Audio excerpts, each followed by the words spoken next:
Sudah saatnya gue kembali ngomongin Hibike Euphonium. Spesifiknya saatnya gue ngomongin season 2. Kalau lu belum nonton gue ngomongin perasaan gue tentang Hibike Euphonium season 1, lu lihat aja tuh videonya di sini, lu klik dah. Gue nggak tahu video ini review tapi nggak review juga. Video ini lebih ke video gue nyinyir ada kejadian apa sih diceritanya. Misalnya ada karakter cringe, gue sebut karakter ini tingkahnya cringe kayak gitulah. Dan ini mungkin analisis mendalam tapi nggak mendalam amat gitu loh. Jangan expect video esai dengan bermacam-macam simbolisme yang gue cari. Ini cuma cerita doang, perasaan gue ke cerita ini kayak gimana. Anyway, spoiler warning, video ini isinya spoiler Hibike Euphonium season 2. Jadi udah gue kasih tahu ya gitu aja. Bye. Jadi langsung aja gue lanjut. First impression gue, season 2 dimulai abis dari mereka ini dapat gelar juara yang ada di season 1. Literally startnya pas masih foto-foto di gedung abis dapat penghargaannya. Gue nangkep bakal ada dua konflik utama pas nonton beberapa episode awal. Konflik pertama berpusat di kenapa terjadi perpecahan organisasi di tahun lalu yang angkatannya Kumiko pada nggak tahu tuh kenapa pecah. Pecahnya sih katanya ada hubungan sama anggota klub yang dulunya tuh alumni SMP Minami yang prestisius banget tuh klub orkesnya. Dan di klubnya sekarang emang ada anggota yang dulu di SMP Minami, yaitu si Yuko yang gelut sama Reina di season 1, Natsuki si paling chill, dan ada karakter baru yang gak baru-baru amat namanya Mizore. Karena aslinya dia ada di season 1, cuma screen time kurang sama nggak ada dialog samsek sih, jadi baru dan gak baru gitu loh. Sama ada karakter baru namanya Nozomi yang dulunya keluar organisasi dan pengen rejoin lagi, tapi Asuka Senpai nolak tuh. Di sini gue diliatin sisi Asuka Senpai yang lebih seriusnya, karena season 1 tuh dia seringnya muka-muka happy mulu tuh. Mungkin di season 2 bakal kejawab hal-hal yang gue pertanyakan tentang Asuka ini ngapa. Terus konflik keduanya obviously adalah ngejar kompetisi biar bisa juara gimana. Tapi dengan adanya masalah internal organisasi antar anggotanya, apakah bisa lanjut juara atau enggak. Yang first impression gue nonton season 2 ini, gue rasa stake-nya buat karakter-karakter kita ini lebih tinggi daripada season 1. Jujur dibandingkan season 1,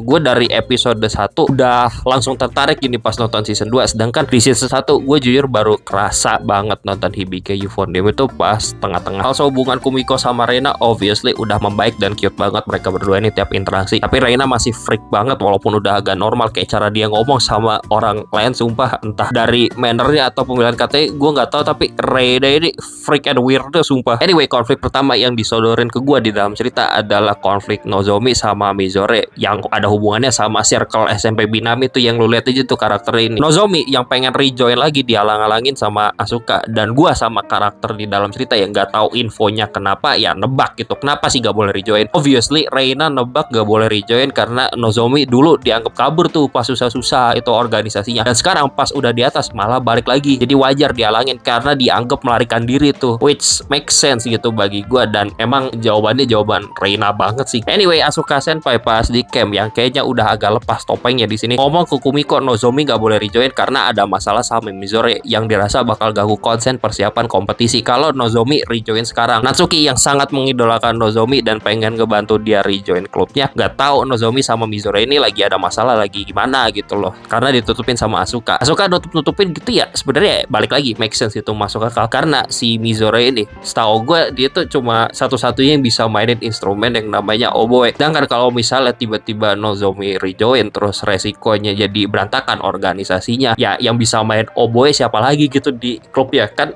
ribet ya ntar. Konklusi dari konflik ini ya miskomunikasi yang parah banget. Si Nozomi yang extrovert parah, outgoing parah gitu, dan si Mizore yang introvert parah juga. Mereka ini aslinya deket banget pas SMP gitu, cuma renggang hubungannya pas si Nozomi keluar dari klub tahun lalu yang sikonnya pecah banget dan nggak ngomong ke Mizore kenapa dia keluar. Kan agak dablek ya, kayak lo nggak ngomong ke salah satu orang terdekat di klub lo itu mau keluar. Mizore yang susah deket banget sama orang dan cuma deket sama Nozomi pas Nozomi keluar jadi orang awang di klub. Kayak gue pas SMP diajakin masuk ginian sama dia, jadi bestie lah, deket banget. Dia pergi ninggalin gue, nggak cerita, nggak ngomong apa-apa, kan aneh ya. Tapi si Nozomi juga ngomong kalau misalnya ke Mizore tahun lalu mau ninggalin klubnya, takut Mizore juga ngikut keluar. Dia ngerasa kalau Mizore keluar juga tahun lalu bakal kebuang kerja keras dia latihan mati-matian di saat kondisi organisasi lagi jelek-jeleknya. Karena di situ Nozomi tahun lalu udah males banget sama klubnya. Tapi ngeliat Mizore kayaknya dia ngerasa jangan keluar, please stay aja gitu. Ujungnya clear sih masalah mereka berdua dengan ngobrol yang dramatis banget. Dan Nozomi rejoin dan langsung kebantu klubnya jadi tim support. Pas di lomba Kitauji yang menang lanjut ke tingkatan selanjutnya, yaitu tingkat nasional. Opini gue di konflik Nozomi sama Mizore ini jujur ya, ini peak konflik drama anime coming of age cerita anak SMA. Sumpah ini peak banget dramanya. Justifikasi tindakan karakter di sini tuh masuk akal gitu loh buat mindset bocah-bocah SMA, dan rada ngingetin ya ke gue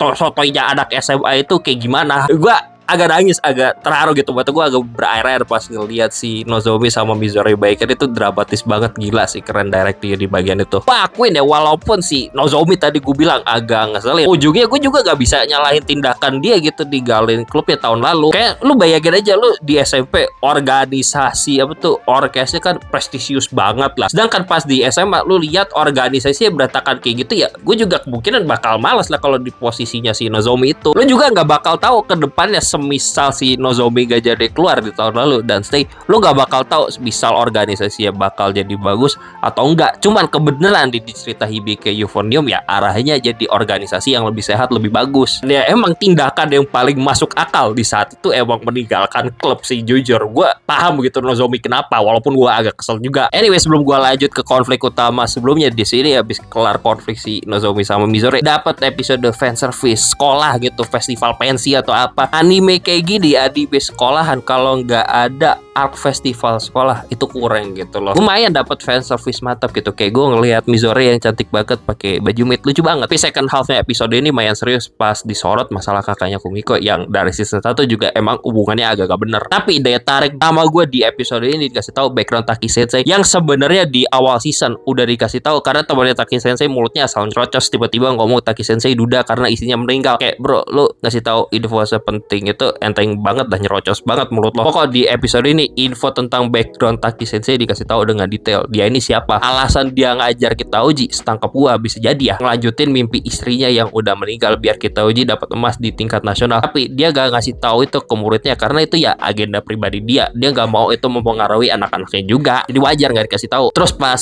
di situ juga dia beli bunga yang artinya aku akan selalu memikirkanmu. Jadi pandangan gua habis nonton episode itu ke Taki Sensei ya agak berubah lah tipis-tipis. Ternyata dia bisa agak manis gitu ya, loyalnya gitu ke istrinya, bucinnya. Iya, backstory Taki Sensei juga di expand sih pas beberapa episode selanjutnya yang ngejelasin alasan dia kenapa sayang banget sama almarhumah istrinya. Perlu diakuin emang Taki Sensei manis banget jujur pas dia cerita tentang istrinya yang udah meninggal itu kayak wow, orang ini sweet banget, cuma tingkahnya aja awkward banget. Anyway, lanjut gue bahas konflik selanjutnya yang jadi daya tarik utama gue di season 2 ini adalah Asuka Tanaka dengan masalah hidupnya. Gue udah nyinyirin suka dan gak suka sama ini orang pas gue nonton season 1 gitu. Dari sisi happy-happy aja yang gue pertanyakan, orang ini masa happy-happy mulu, dan semua pertanyaan itu terjawab di konfliknya Asuka di season 2 ini. Apa ya, mungkin ini rada random aja ya, gue nyorot karakter Asuka ini, cara ngomongnya dia tuh ala-ala diplomatic politician gitu gak sih? Kayak dia tuh ngejawab pertanyaan tapi gak ngejawab pertanyaan buat main aman, kayak ada yang ditutupin gitu loh, informasi apa sih. Dan ternyata informasi yang dia tutup-tutupin itu dari tingkah jawaban ala politikus, ya masalah keluarganya. Gue ngomong gini aja ya, masalah keluarga ya Asuka, impression gue tuh gila banget sumpah. Itu wow, gue lihat awalnya tuh drama cerita keluarga nggak suportif karena emaknya Asuka maksa Asuka keluar klub dengan alasan nilai lah. Tapi ternyata bukan itu masalahnya. Gue kaget ternyata bapaknya Asuka itu di ceritanya musisi terkenal yang influential gitu. Tapi bapak sama emaknya Asuka cerai pas dia masih umur 2 tahun. Dari yang gue tangkep ya, emaknya itu ngelarang Asuka ngelanjutin di klub orkes itu ya mungkin karena ada kayak trauma gitu, bapaknya musisi atau apa, hubungan mereka masa lalu itu kayak gimana. Cuman kan kasihan deh kena anaknya ya yang bocah yang kagak tahu apa-apa si Asuka ini. Jadi kayak bro, kenapa sih lu ke anak lu kayak gitu? Mungkin trauma, mungkin apa, gue gak tahu, tapi gue kasihan aja sih. Kasihan aja kayak kagak tahu apa-apa tiba-tiba jadi pelampiasan gitu loh. Terus akhirnya di reveal motivasi Asuka pengen main di tingkat nasional biar at least dinotis bapak kandungnya, karena bapak kandungnya ada andil di kompetisi nasional, dan itu akhirnya dia dapatkan yang bagi gue closure karakter yang bagus buat si Asuka ini. Asuka juga bisa stay di klub sampai akhir kepengurusan dia di kompetisi karena dia orang yang gila juga. Dia belajar biar dapat peringkat tes yang bagus supaya diizinin maknya lanjut di klub sampai akhir kepengurusan, dan itu dia dapatkan. Konklusi yang paling obvious buat karakter Asuka ini ya, dan ini diomongin juga sama karakter yang ada di seriesnya. Orang-orang ngira Asuka ini adalah Wonder Woman gitu, kuat banget lah atau apa spesial, tapi ternyata dia cuma cewek biasa, orang biasa gitu yang punya segudang masalah. Gue nggak bisa komentar lebih banyak ya tentang konflik Asuka ini karena gue kaget banget kayak backstory-nya bisa segila itu ya, jujur. Selanjutnya gue mau ngomongin karakter penting lainnya yaitu Kosaka Reina. Jujur di season 2 dia ini udah agak normal, tapi tetap aja masih agak freak. Mungkin dia jadi agak normal karena sering nongkrong bareng Kumiko juga gitu loh, ngobrol lah atau apa. Jadi lebih peduli sama lingkungan sekitarnya. Karena di season 1 dia ini bener nunjukin dia ini si paling ambisius tanpa memperdulikan masalah orang lain. Tapi di season 2 ini dia jadi berusaha memahami orang-orang di sekitarnya. Cuman freaknya dia tuh masih aja kayak belak-belakannya tapi nggak nahan diri, alias gak ngerti sikon sama antar konsekuensi jangka panjangnya gimana kalau belak-belakan kayak gitu ya, ngaco di tempat yang salah. Apalagi kalau udah kaitannya sama Taki Sensei. Gue tahu lo tertarik sama Taki Sensei yang gue rasa sih jujur ya agak aneh, cuma ya cerita fiksi jadi kayak ya udahlah stay in their world gitu dah. Maksud lo random apa terjadi istri Taki Sensei yang udah meninggal sifatnya gimana itu kayak gue kaget di bagian itu. Sama masih banyak lagi tingkah freaknya dia yang lain kayak teriak di hall itu pas warning lah atau apa lah, jujur.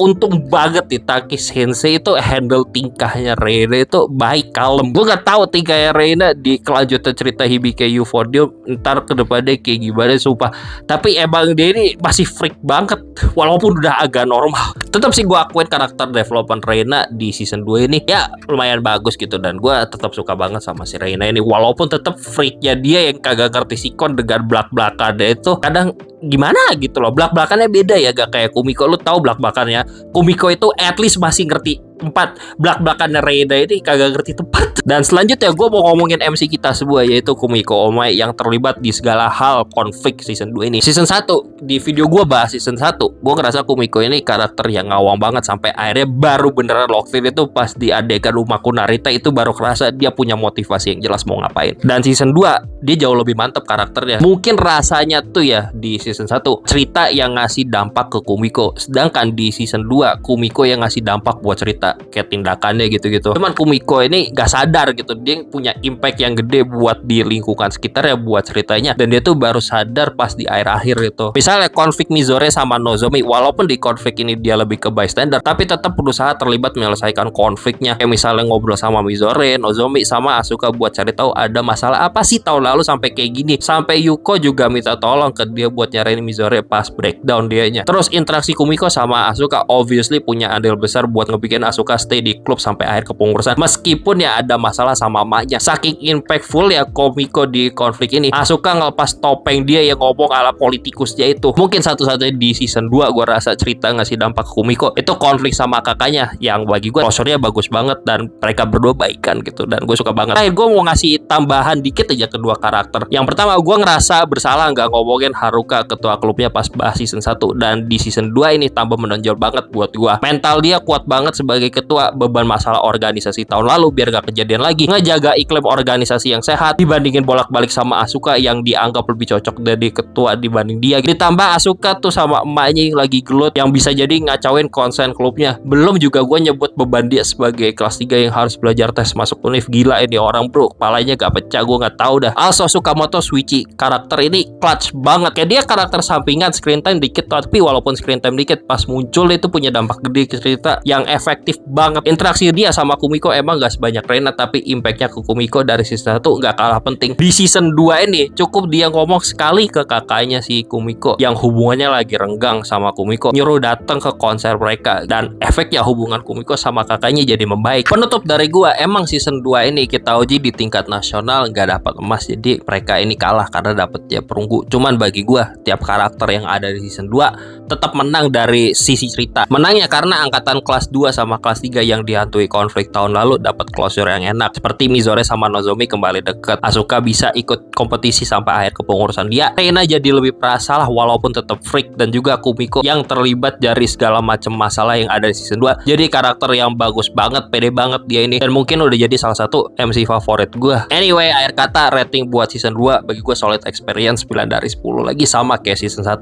Overall gue udah into banget sama drama-drama sekolah, klub orkestra Hibike Euphonium ini. Jadi di tingkat ini gue rasa gue bakal komit nonton Hibike Euphonium sampai kelar. Anyway, udah gitu aja, bye.